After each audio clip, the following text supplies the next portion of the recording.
Podcast City Network. You're listening to The Everett Lee Show.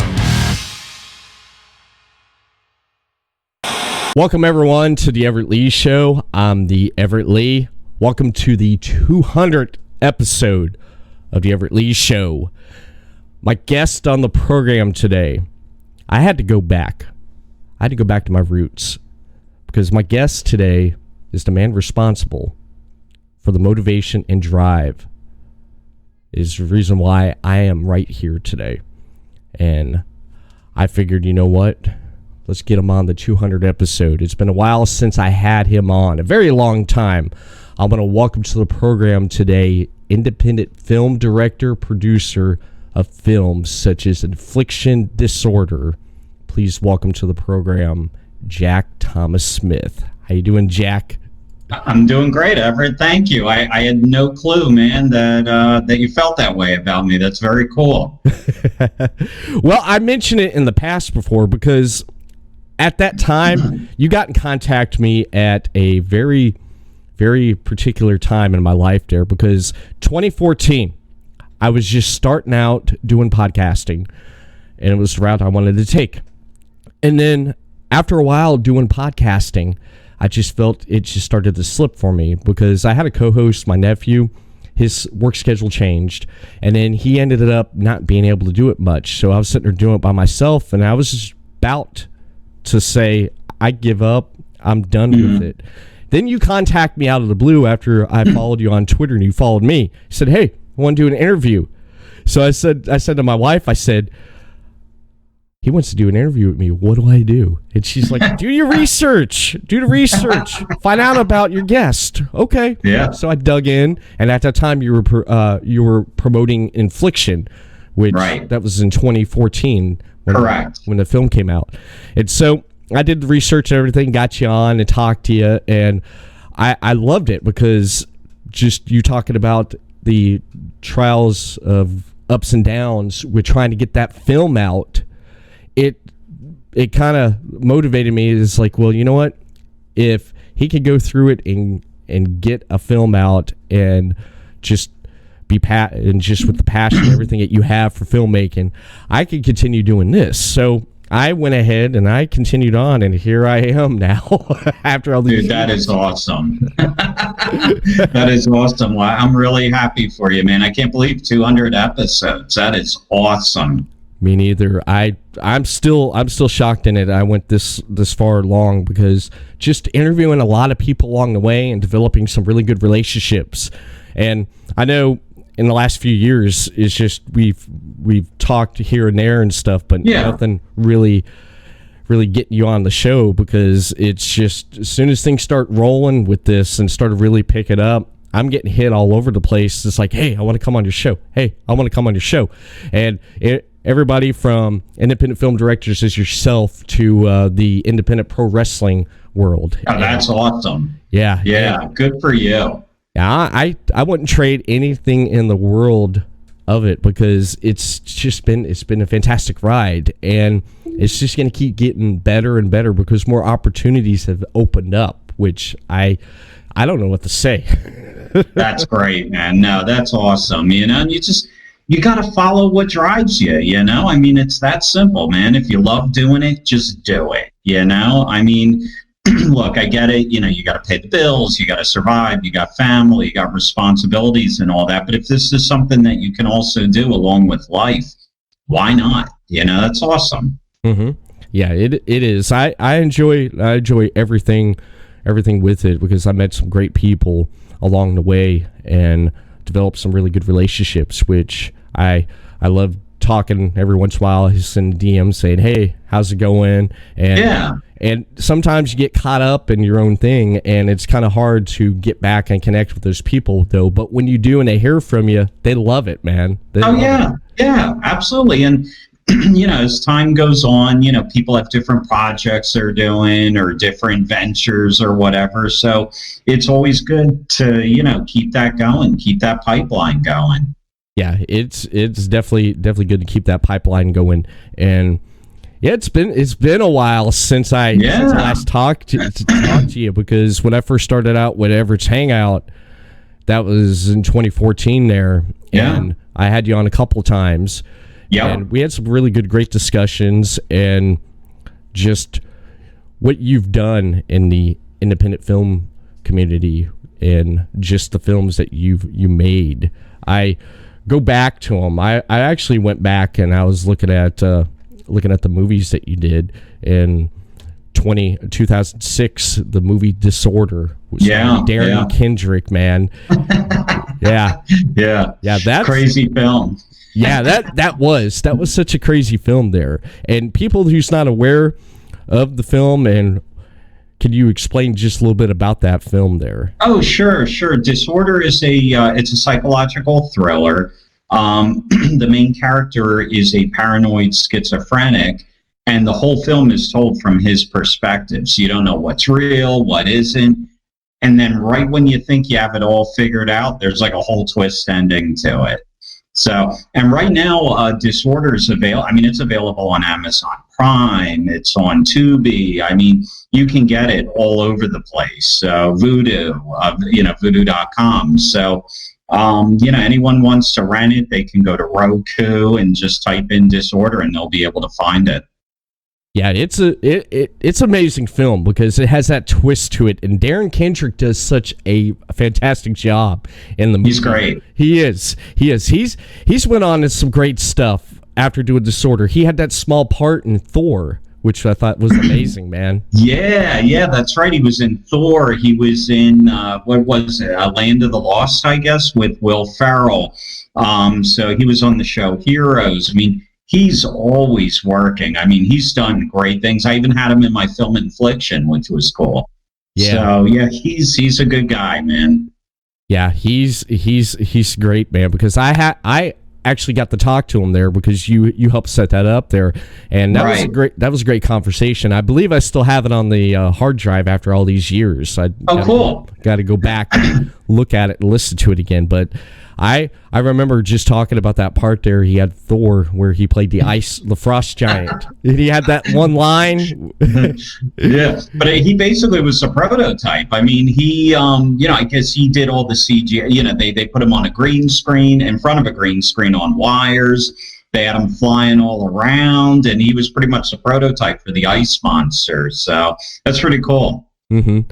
Yeah, that was amazing after seeing that film, because I was a big Thor fan when I was growing up as a kid.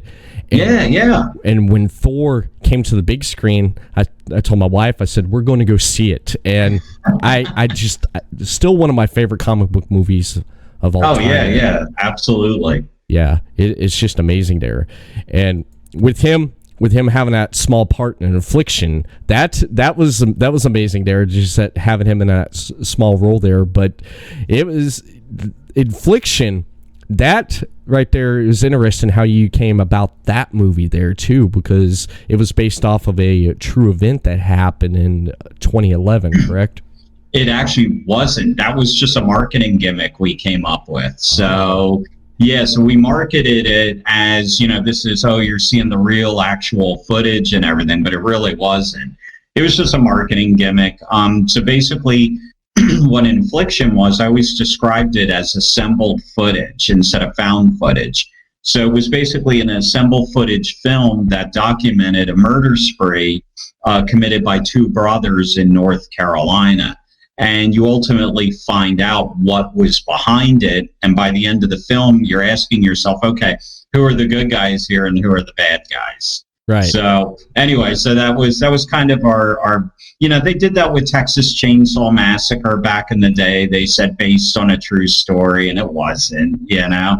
So everyone really thought that there was Leatherface running around in Texas with chainsaw. The guy never existed, Yeah. So anyway, that was kind of what the premise was of Infliction, and same thing with Infliction. To this, you can rent it on, you can get it for free on Fright Picks, on Tubi. It's everywhere. It's on Apple TV if you want to go rent it, on iTunes or Amazon Prime, or so it's Vudu. It's all over the place. Yeah, it's definitely all over the place there, because when I watched it, I loved how you threw it together as pieced together, like you said, footage there. And Jason Mack, Elliot Armstrong, Anna Shaw, they did a fantastic job there. I mean, just the on-screen chemistry with Jason Mack and Elliot Armstrong, that was amazing there. That was amazing there because it played into with their on-camera chemistry and the friendships that everyone made and getting to know each other really well off camera. That helped with being on camera as well too. Oh, absolutely. When we were preparing for the shoot, Jason and Elliot, they came in. That Jason at the time was from Georgia, and Elliot was living in Virginia. So we shot in North Carolina. We had a house there. So they came in early. We all stayed together in the same house. We worked on it, day and night. There was even a time where Jason and Elliot went away for like a long weekend. So went to kind of bond as brothers. When we cast the parents and Jason and Elliot and Anna, they would all hang out because they wanted to learn each other's mannerisms. Because, with a family, you might smile like your dad. You might say something like your mom. It's just like little tics that you pick up from your parents or you inherit from your parents. So that was kind of how much work they put into it. I mean, they were amazing. Yeah, they definitely were, because just a funny story, Darren Kendrick, I believe it was on Infliction when correct he was working on there. He was still in makeup and everything, and he went on a food run, and he went through you know what I'm talking about, right? I remember. I always thought that was great, man. He went up to the drive-thru, and they're looking at him like, okay, and he's like, yeah, I'm working on a movie. Yeah, I didn't have time to change. It's a great story. I'm trying to think. I forget how his hands were across his mouth, and they cut his eyes out. So he was like driving around town looking like that. It was pretty great. At least it was right around Halloween time. So yeah, that was definitely great. And you actually went down to North Carolina, South Carolina there to actually shoot that right there, correct? Yeah, it was all done in North Carolina. Yep. Yeah, I'm actually from Jersey, and we shot down there because at the time, North Carolina, they were offering great tax incentives to shoot down there.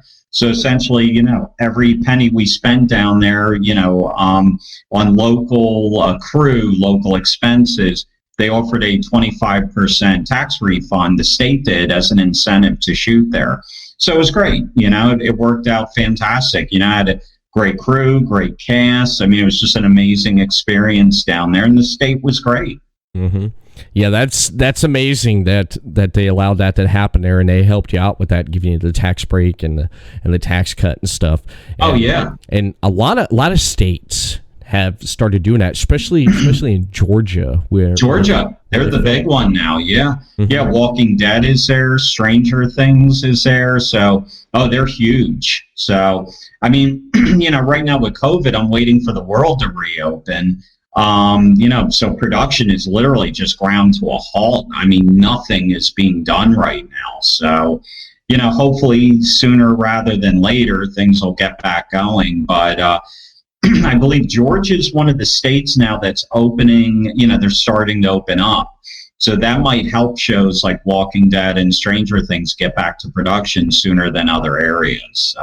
So we'll say, I mean, they got to figure out, whatever regulations with masks and social distancing and all that stuff. So that's, who knows, who knows where it goes. You can't do a zombie film and everyone's, running around with masks on, so got to figure it out. Yeah. You definitely couldn't shoot a zombie TV show or zombie movie with that. I mean, even the zombies walking around with masks on, you can't do it, Yeah, so. that would be boring actually if you think about it, because they couldn't bite no one. They just run. Yeah, they just sit there and just like mobile like this and stuff. They come up and try to bite, and then you just push them away. That's all you do. Push them away. That's it. That's great. Speaking of zombie movies, the other night I sat down and watched Zombieland Double Tap. Oh, I haven't seen that yet. Was it good? It was good because The way I looked at it was a lot of fans, over the years after the first Zombieland movie, because that was I love the first one. Yeah. It was such a big hit, and when they went ahead and did the sequel, it was, to me, I got what I got from it was more of a nod to the fans who wanted it, but the story was still good. Not to give too much anything away, the little sister, Little Rock, runs away, so they got to go after her, but they also meet a lot of new characters along the way. Which is just great, and just seeing them all just do their thing again, it was just amazing. And that's awesome. There was some really comic relief stuff, like in the first one, and then of course the new rules along the way from what's his name there? I forget the actor there. That's Woody Harrelson. Oh God, yeah, I know who you're talking about. The star. Yeah, Jesse, I think. Yeah. He puts out a whole, more of the rules. It's got a whole new list. Whole new list of stuff. Their cardio, that's still there.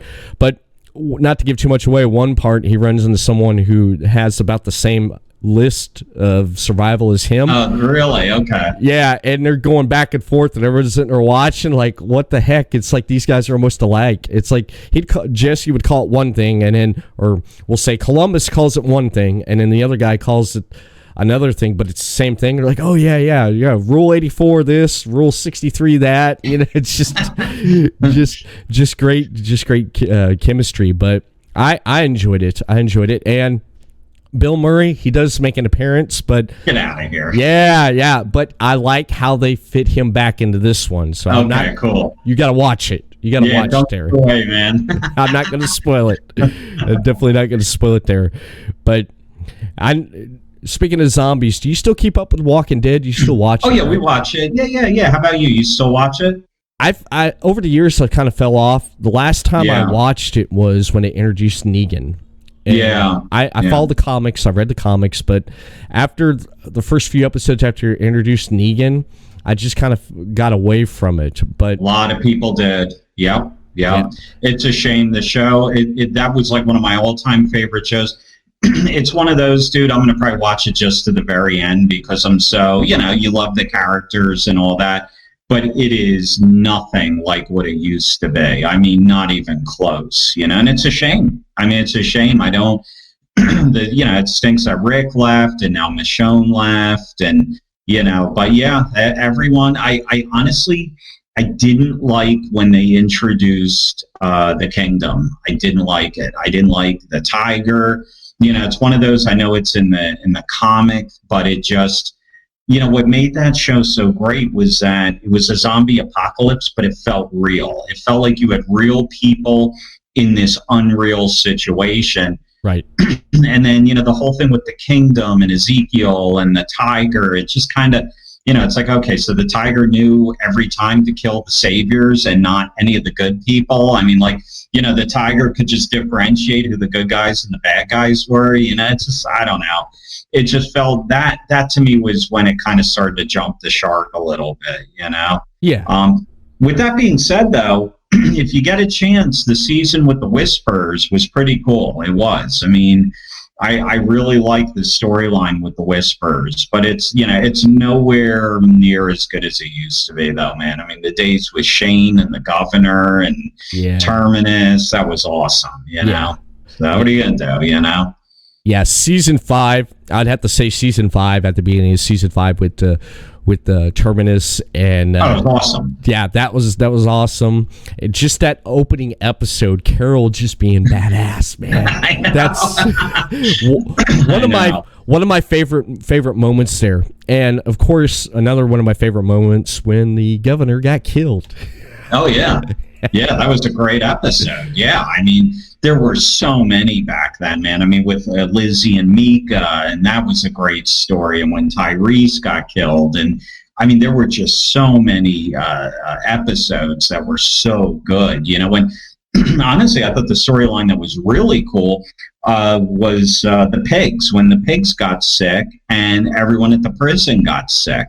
Yeah. So you had Herschel trying to save people, plus people were dying and turning into zombies. So, here's this guy with one leg and he's trying to fight zombies plus save people. I mean, that was awesome, So yeah, it's a shame where the show's gone, but what are you going to do, So we still watch it just to watch it, but it's a shell of what it used to be. Yeah, I definitely agree with you because, like everything you said, I've heard people explain that and say they fell off of it though, but people still watch it because they want to see where it goes. And like any TV show, you get to a climax and then there's only one place to go. It's kind of slowly back down. That's just how TV is, and I can't believe how long it's lasted, man. I know. I mean, but you know what? It's still AMC's biggest show. Mm-hmm. It's still the biggest show on cable.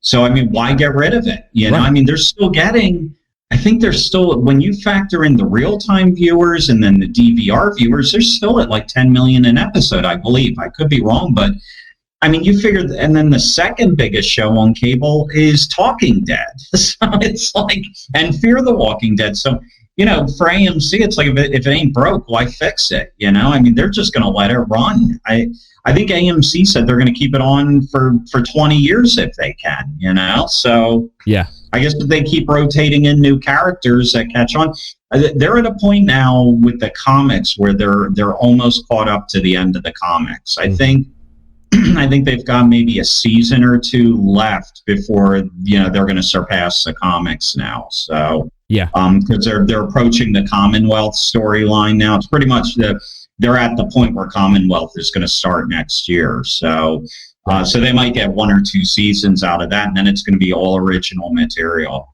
Yeah, so we'll see where it goes. Yeah, definitely, because there's only so much and so far you can go with the source material, because I believe the comic ended at 179 already, because I read the last issue and I liked how it ended. I liked how it ended because a lot of people were complaining how the story kind of dragged and wasn't too much in the comics, because I mean, Robert Kirkman's focusing all his time on the TV show and then keeping up with the comic, but the comic ended, and I think it ended on a good high note, and it just left it open to your imagination, which I love that.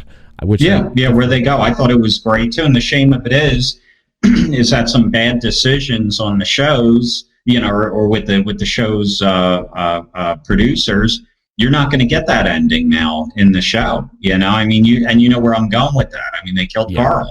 So it's like, I think that was the biggest blunder on that show, man, was killing Carl off. It didn't make any sense to me why they did that. So yeah, I don't know. I know behind the scenes there, the actor who plays Carl, his parents wanted him to get an education, which I think is great. Go to college, have that backup plan, because you always have to have a backup plan when you do something there. And that's one of the things right there, because this is great, but having a backup plan, having that extra education, if you need to fall back on that, you can actually pursue that. And it was kind of crazy how they killed the character off. They could have went about it a different way. I agree. It seems so anticlimactic the way they killed him off. It's like all of a sudden he's bit saving this character we don't even really know yet, and it's kind of, I don't know. It felt forced, it just didn't make any sense. So I don't know. Yeah, it's like you said, it's their big cash cow, and why stop with it? Because everything is riding on Norman Reedus's back now with this show. Pretty much, man. Yeah. He's still a fan favorite. Oh, I love him. Yeah, he's always been my favorite character. I've always liked Daryl. He's great. Mm-hmm. I liked him as an actor because of the stuff that he did prior to The Walking Dead, Boondock Saints. Yeah, I love that movie, man. He was in Blade 2, right? Blade Part 2. Yeah. He's great, man. Yeah, he played Skids, and Chris Christopherson, his character Whistler, called him Scuds or Skids or something. That's right, I remember that. Yeah, I went to the theaters and seen that when it came out, man. Blade 2, I loved it, man. Awesome. Seeing that on the big screen is just great. I love those. That's the best one of the franchise. I like Blade. I like the third Blade, but Blade 2 is awesome. That is hands down the best one. Yeah. My favorite line out of that is when the vampires come to Blade and Whistler want their help, and Whistler looks over to Blade, and Blade looks at him, and Whistler says, "You know they're going to screw us," and he's like, "You damn right. We'll be ready though." That's a great line. Yeah, not exactly like that though. But he used the F word. But I gotcha. Yeah, but Chris is like, he's gonna, f us, and he's like, yeah, but we'll be ready. And it's just seeing how that unfolded. Oh, I love it. I love that. I definitely love that. I wanna jump back just a bit back into Infliction, because one of the things with Infliction with the film there was that it won Best Story in a feature film at the Buffalo Niagara Film Festival, and it won Best Screenplay at the Macabre Fair Film Festival. Yeah. How did it feel for you to win those awards for Infliction there? Oh, it was, it was awesome, and believe me, I didn't know anyone at these festivals, so it wasn't like it was buddies of mine that were pulling for me. There were hundreds of films, and actually at, both festivals, these were international festivals too. So to win at two festivals, winning essentially for Best Story or Best Screenplay, that was really cool, that was just such a great feeling. And then, Bram Stoker, which they're, a big horror awards event every year. They award like the best in horror. It's kind of like the Academy Awards for horror writers is what it is. They narrow, essentially what they do is every year they narrow it down to 5, the best screenplays, best novels, all that. But first they cut it down to 10. And Infliction made the top 10. We didn't get the actual nomination, but we were under consideration, which is awesome, for like a low budget indie film. And we're like up against, Walking Dead's, teleplays, and we're up against major horror films that year. I think Babadook got nominated. And so to be listed in the same thing with the Babadook, with The Grove, which was a Lizzie Meek episode on Walking Dead, that was awesome. So, so I did contribute to Horror 201. Yes. Which was, so I'll if you want to lead me into that, that's cool. Yeah, did you read my notes? But it's great. You did your research, man. Of course. I came prepared. And it was refreshing seeing a resume here and looking at all this, and man, like, wow, you've accomplished a lot. And thank you. Like you said with the Horror 201, the Silver Scream, that right there, you were a guest contributor to that, the Bran Stoker nominated book, Horror 2001, The Silver Screen, with people such as John Carpenter, Wes Craven, George A. Romero. Wow. Yeah. How did that feel for you? Dude, and how did that come about? Awesome. I'm trying to remember how that came about. It was one of the guy I think there was someone I connected with on Twitter or Facebook, and he introduced me to Joe Meinhardt, who is the publisher at Crystal Lake Publishing. And he saw Infliction and he really liked it, and he asked if I'd want to be one of the contributors on that book. So I said, yeah, absolutely. So they sent me a whole list of questions, and I had to write them up. And and it was awesome, man, because it was to be a contributor on a book with all of those. Those are all my idols, man. Romero and Carpenter and Wes Craven and guys like that. And they were all contributors to that book. So just, talking about experiences and the business aspect of writing movies and horror writing and all that. So it was great. It was really a great experience. And that got nominated for Bram Stoker Awards. So that was very cool. Yeah, that's amazing that you got nominated for that there, and just doing a project like that, being part of something of people that you're fans with, that basically has inspired you in your film career as a film director and producer. 100%. But absolutely. That also goes back to when you were growing up reading novels, Stephen King novels such as Salem's Lot and The Shining there. Yeah. Oh, yeah, dude. I read The Shining when I was like 9 years old, and that like changed my life, you know? It's crazy, a 9-year-old kid reading The Shining, but I mean, big time, you know, the Shining and Salem's Lot. And then in terms of movies, you know, seeing Star Wars. I mean, like Star Wars had a huge impact on me. I mean, then, you know, John Carpenter films, De Palma, Scorsese, like all those guys. I'm a huge fan of their work. Yeah, they've done some great stuff in their years and with films. And The Shining I don't know, you could probably correct me on this. Didn't the author of The Shining, he wasn't a fan of the movie, was he? Oh, no, Stephen King hated it. Yeah, he hated the movie version. Yeah. The thing is, they are completely different. Okay, so I read the book first. When I first saw the movie, I hated it. Okay, because it was so different from the book. But then watching the movie again, and now it's one of my all-time favorite movies, you know, but it's one of those, like, there's The Shining, the book, and then there's The Shining, the movie. And they're almost, you have to look at them as two separate things. Right. You know, it's like both are great. The Shining, the book is a masterpiece, and the movie is a masterpiece. But if you compare the movie to the book, I mean, I can see why Stephen King hated it. I mean, it was so different from the book. I mean, Stanley Kubrick took so many liberties, but the thing was that if he tried to translate it literally, especially in 1979, it never would have worked. I mean, you didn't have CGI back then. I mean, it was the effects back then just could not, you know, like in the book, they have hedge monsters, you know, like the hedges are cut into, you know, they're trimmed into the shape of animals. And in the book, they come to life and they attack Dick Halloran, you know. You couldn't do that in the movie, especially in 1979. That would have looked ridiculous, you know. It probably would have been like stop motion type stuff, you know. But today with CGI, they could probably make it look very cool. But back then, there would have been no way. So you got to kind of look at both as just two separate things.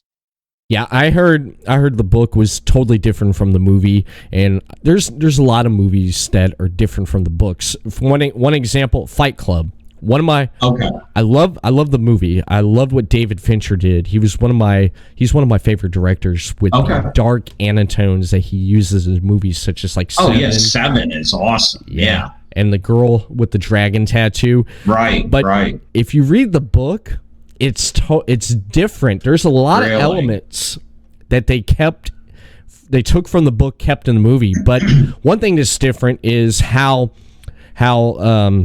he meets Tyler, how that comes about. Because in the movie, he meets him on a plane. In the book, he meets him on the beach doing a sundial. Tyler's doing a sundial on the beach there. That's how he meets him. So, you know, It's just totally different things there. I know. But the books are so much better. I'll tell you one book I accidentally found and I picked up at a used bookstore. One Flew Over the Cuckoo's Nest. Oh, wow. Okay, that's great. That movie is amazing. I've never read that book, but the movie is amazing. Are they similar, or have you read the book? Or I've not got around to it yet. But it's one of my next books to read. Because it's on your list, it's on my list because I'm in the middle of reading a book right now. I believe I'm almost done with it. It's Corey Taylor from Slipknot, Stone Sour, America 51. Cool. I'm just about done with that.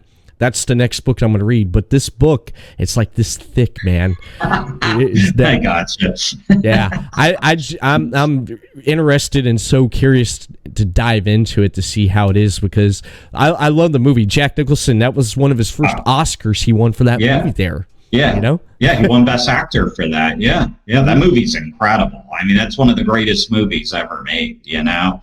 Mm-hmm. So yeah, especially I mean I'm sure in after that movie and even today there's still some elements like at a a retirement home or assistant living home, someone refers to the head nurse as Nurse Nurse Thatcher? No, Nurse Ratchet. Nurse Ratchet. There you go. That's it. I'm sure that term still gets thrown around today. Oh, yeah. Absolutely. As soon as you say, what are you, like a Nurse Ratchet? Everyone knows exactly what that means. Even if you haven't seen it, you know the phrase, Mm-hmm. That's awesome. Yeah, I definitely love that there.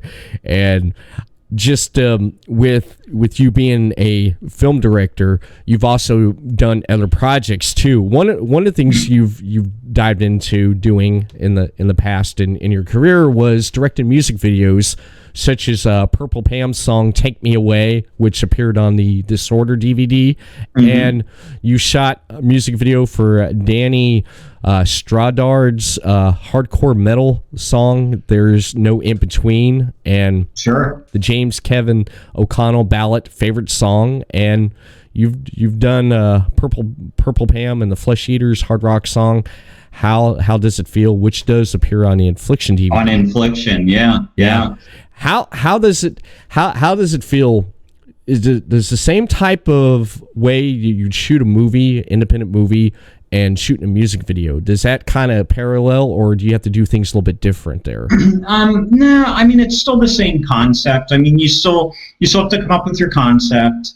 You got to come up with your shot list. I mean, the difference is you don't have a script. You're not really going off the script. You're going off a shot list. I mean, you can kind of write like a little treatment about what you're going for with the video, but it's not like you have, a movie script with dialogue and all that. And a lot of with doing music videos, it's all locations. I mean, it's locations, it's effects, it's style, and you gotta, depending on the song, if it's slow, if it's a ballad, you want to cut a little slower to the pacing of the song. Like Pam's video, How Does It Feel? That was just like a high energy hard rock song. So you got to do the quicker cuts. You got smoke. You've got all these kind of grunged up looking locations. So that video, I love that video. That video came out so cool, man. I mean, that was like in my wheelhouse, because I'm like a big time rock guy, like classic rock, hard rock. So that type of video was like right in my wheelhouse. That was a lot of fun. Yeah, the video was amazing there. And when I saw the video it was put out for the metalcore heart, I was like, whoa, man. I was like, he's going. I mean, he's going. He's pretty much directing music videos here and there, just whatever. And I know it's probably amazing that when you have someone outside of what like with Purple Pam, you developed a pretty good relationship with it. But when you have another band come in and saying, hey, can you direct this music video? I mean, that's pretty amazing for you, ain't it? Yeah. I mean, it's just getting to know what their vision is. So a lot of times it's like, okay, what's the song about? What are you trying to convey? And a lot of times, they have an idea of what they're trying to say with it. And then you kind of go back and forth on what the vision is, and are you literal to what they're trying to say, or is it more of a style type of thing? So so it just depends. It depends what they're going for, and it also depends on budget too. I mean, I would love to have a budget like Thriller, the original Thriller video. We got dancing zombies, I mean, the golden age of music videos was the 90s. I mean, they were putting real money. I mean, those were like short films, man. I mean, some of those videos they were spending like $1 million on. And now, because, everything's on YouTube, and honestly, the music industry has taken such a beating. People are not making the money now that they were back in the 80s, 90s, 70s. Before Napster came along and really took a bite out of that. So yeah, with kind of like revenue down in the music industry, it has a trickle down effect where now the videos are more basic, more simple. They just don't have the money to spend. So. Yeah, I definitely agree. I remember growing up in the 90s. I was a teenager in the 90s there, and just the music videos and stuff that was coming out at that time, like in the mid 90s, late 90s. I mean, look at the hip hop rap videos that were coming out, man. Jeez, they had big money. I know. Yeah. I know. It's crazy. They looked like films. Every one of them looked like films. I mean, you see the production value on them. It's like, holy crap, I mean, the 9 Inch Nails videos, Marilyn Manson, some of his video, like Beautiful People, Marilyn Manson. I mean, that's like a horror film. Yeah. But like you could have literally took the 3-minute video, made that an hour-and-a-half movie, and that would have been terrifying, Yeah. So, that was kind of the golden age of music videos, no doubt. Yeah, I'd have to say my favorite videos out of that era there in the mid-late 90s would have to be out of the hip-hop rap videos was what P. Diddy, Puffy Sean Combs was doing there, because he was telling a story too. Which, right. Yeah, it was like little movies. It was just amazing, man. Yeah. I love that absolutely. stuff. I love how that stuff was shot there. And speaking of like movies and MTV and stuff, you've gone on and you've done some projects for TV. What have you been doing with the film TV projects here? Well, here's where we're at. So I've kind of shifted gears here. My main influence growing up was always horror movies, that type of stuff. But I'll tell you, my whole life I have always been diehard pro-military. Yes. Very pro-military. And I mean, it's funny, man, if I have one regret in life is that I didn't serve. I got bit by the movie bug at a young age, and that's where I wanted to go. But I'm a huge supporter of our men and women in uniform.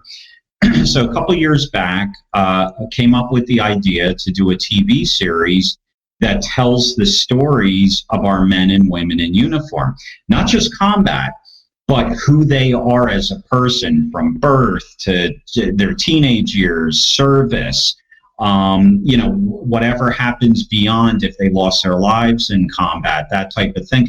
Basically, I wanted to make our men and women in uniform the stars of each episode. So War Heroes is the name of the show. It's hosted by Benghazi hero Chris Peranto. The movie 13 Hours was based on what Chris and everyone else, what they went through in Benghazi in 2012. So Chris is the host. We shot the pilot episode last year at the end of end of 2018, we shot the pilot episode. And in the pilot episode, we tell the story of Sergeant Ryan E. Dultz. He lost his life in Iraq in 2004. We tell Ryan's entire story. Chris meets with his family, his friends, those who served with him. So we learn everything about Ryan from birth, his childhood, his dreams of being in the military, his training at VMI. And then, obviously we tell the story of the day he was killed by an IED. But then beyond that, we show how his family took this tragedy and turned it into a positive. They created the Sergeant Ryan E. Dultz Memorial Foundation, and every year they host an event that raises a lot of money to help other veterans and help children of fallen soldiers. So we shot the pilot. We've pitched it to a bunch of networks. We've had offers. It's horrible, man. We did a pitch to a big network, and I don't want to say yet, on March 17th. And they're interested, but everything's shut down because of COVID. Yeah. So they're not making a decision for the next few months now. So we're completely in limbo. But we've got all of our season 1 episodes. We haven't shot them, but we have the stories that we want to tell. Right. It's going to be about, fallen soldiers, veterans who are struggling with PTSD, service dogs, reunion episodes like Vietnam vets who haven't seen each other since the 60s reuniting. Right. So we have so many stories we want to tell. We're just, we're on hold right now. I mean, we've like I said, we've got a couple networks have already made offers, but we're waiting on this one big one to see if they want to move forward with us. But the whole world's on hold right now, so it's a little frustrating. Yeah, I can imagine, because I've talked with like Thomas Ryan, Todd Staruch, and Jeremiah Kemp.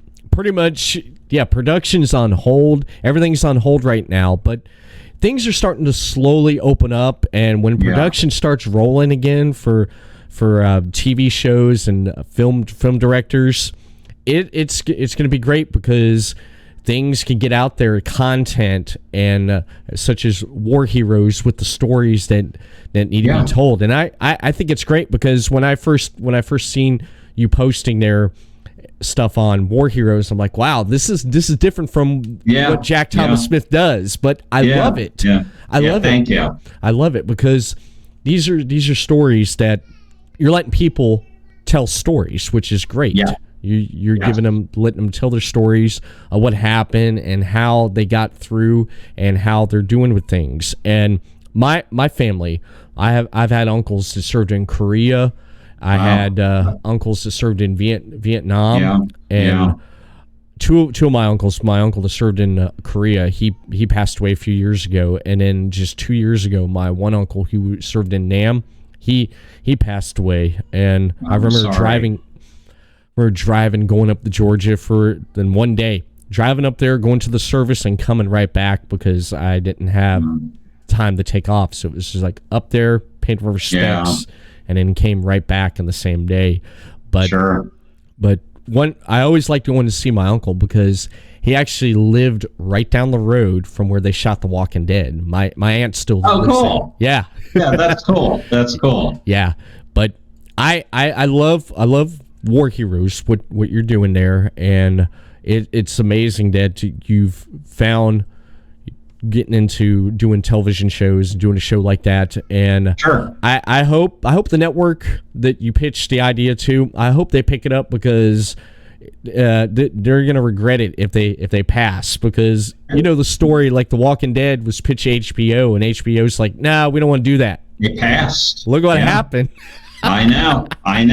And there's nothing like this on TV. I mean, nothing like it. It's always, whenever you see military type of shows, it's always about just combat. It's always, the Battle of the Bulge and all that. And obviously, we got to learn about that, no doubt.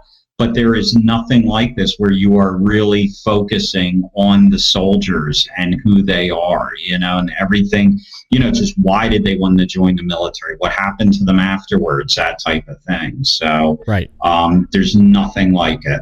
Mm-hmm.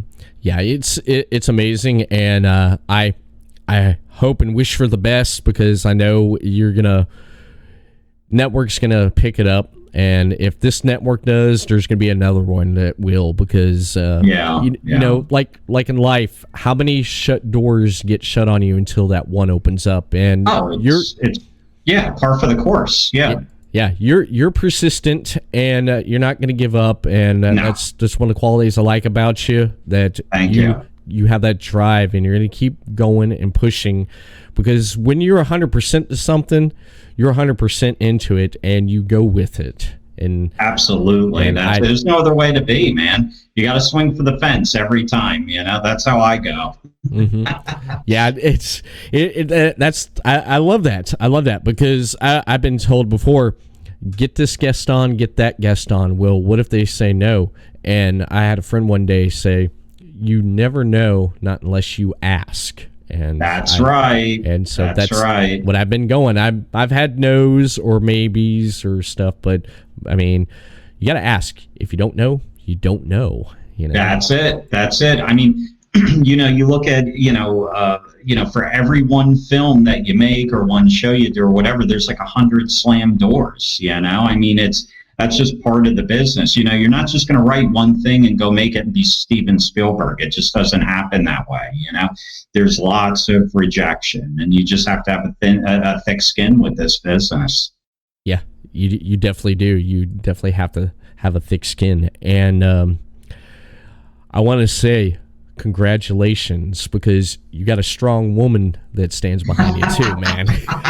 She's awesome. Yeah, thank you. Yep, Mandy Del Rio. Yep, she is awesome. Yep, thank you. You're welcome. Yeah, because I actually talked to her back in the day there too, after we connected and did a couple interviews. I got to talk to her a couple times, and she had the Indie Lounge, and that she had that going there for a while, and of course with things that's going on and stuff, she's supporting and helping you with War Heroes, which I think is 100%. Amazing. And your family's gotten much bigger now because of your daughter. She ended up getting married not too long ago. She got married a couple years back. Yeah. So we're doing great. Mandy obviously was one of the executive producers on War Heroes.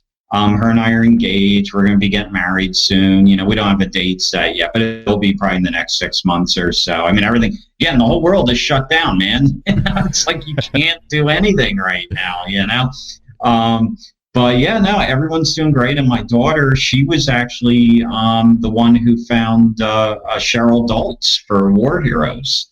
Nice. She was knew a friend of Cheryl's, and Cheryl is Ryan's mom. And Ryan, was a soldier who passed away and who lost his life in Iraq. But my daughter basically found our first guest for us. So we it's funny, man. It's whenever I do anything, I don't care if it's film, TV, whatever. It's like a family thing. Everyone works on it. I'll put my dad in my movies. It's like, and he loves it. He loves being in front of the camera. So no, it's all good. It's a lot of fun, and it's a great experience. I love it, man. I love it, and it's been really fun having you come on. I mean, it's been a while since I had you on, and after all these years, having you come back, and especially for this 200 episode. It's awesome, man. Because people asked right beforehand, because I plan ahead. A lot of people said, "Hey, you could do this for your 200, or you could do that for your 200." I said, "No. I already got it set, and I already got the guests set."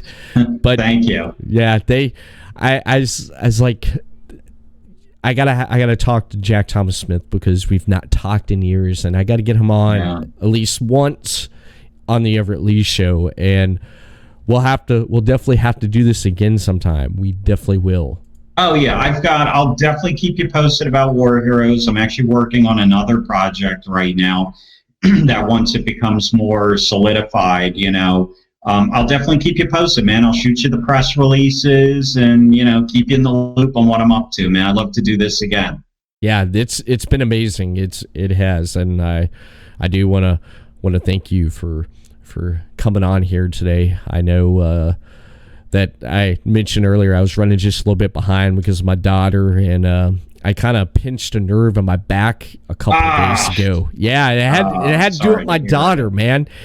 Because she was sick. She woke up Sunday morning with a flu, and she was running 101 temperature. And I had stuff that I was going to do, like a video group chat that night, and I had to cancel that. So I was taking care of her while my wife slept, because she works graveyard shift.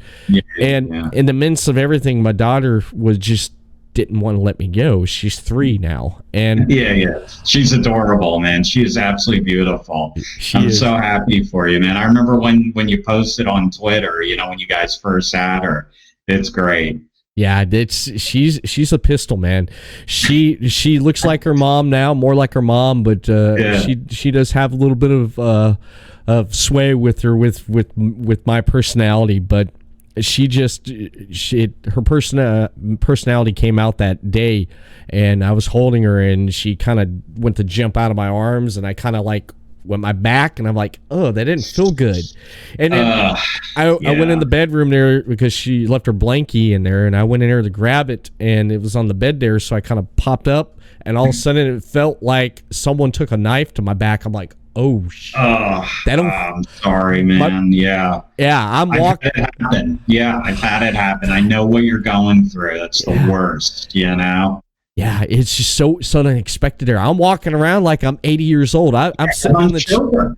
Yeah. I'm sitting here in the chair now, And I get up and I'm like humped over. I'm like, oh my goodness. I was laid up on the couch in the bed for 2 days. I just sat there and watched TV and just sat there with her. It was painful, man. But what's weird, if you look at yourself in the mirror when you're all hunched over, it almost looks like your body's different, right? It's like the shape of your, like I remember when I pulled my back one time, I'm looking at myself in the mirror and I'm like, holy crap, how much damage did I just do to myself? Like I look different. Like the shape of my body looks different. You know, it's a weird thing.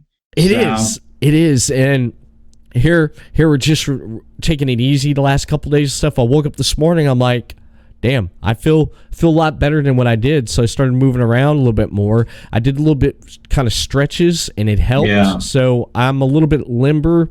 And I feel much better than in the last 2 days. So I don't know what happened. It was just one of those things, just spontaneous. One of those things. Out of nowhere, boom. And I'm like, oh, man, it's like, how am I going to get through the rest of the week here? I got to talk to Jack, and I have another guest this week and stuff lined up. But it all worked out, man. And I appreciate you coming on. And thank you. I'm honored. You know, I love coming on your show, man. So I'll keep you posted, and we'll definitely do it again as different projects, get lined up. I look forward to it. Mm-hmm. And when you on social media there, where can people find more of Jack Thomas Smith and War Heroes out on social media? Yeah, thanks. So I have an official website. It's jackthomassmith.com. I'm on Twitter. It's at Jack T. Smith 1. So you can go there. We're at War Heroes TV all over social media. So that's for more information on War Heroes. So those are pretty much the best websites. I mean, Infliction, I've got at Infliction Movie on Twitter. Disorder, I've got at Disorder Movie. Facebook, you can just Google Jack Thomas Smith and you'll find me. So yeah, best way is either through any of the movies, War Heroes, or just my name, and you'll be able to find me. Nice. Thank you so much. And before I do leave, I do want to mention this right here. Podcasting Network, your top source for independent podcasting. Head over to podcasting.net for great content and great shows over on the website. Hit them up on Facebook, Podcasting Network. Give them a thumbs up and a follow. Send them a tweet over on Twitter at PodcastingNet. Subscribe to their YouTube channel for video podcast over on Podcasting Network and on Twitch, Podcast City Network. You want more Everett Lee? Then hit me up on Facebook. Give me a thumbs up and a follow, Everett Lee Show. Twitter at TheEverettLeeShow, Instagram Everett Lee Show, and audio portions of this podcast and previously released podcast. Head over to YouTube, The Everett Lee Show, Stitcher Radio, iTunes, Podbean, and iHeartRadio. Thank you, Jack Thomas Smith, for coming on The Everett Lee Show, and thank you for everyone tuning in and downloading this 200th episode of The Everett Lee Show. I am The Everett Lee. I will see you all again next week for another episode of The Everett Lee Show.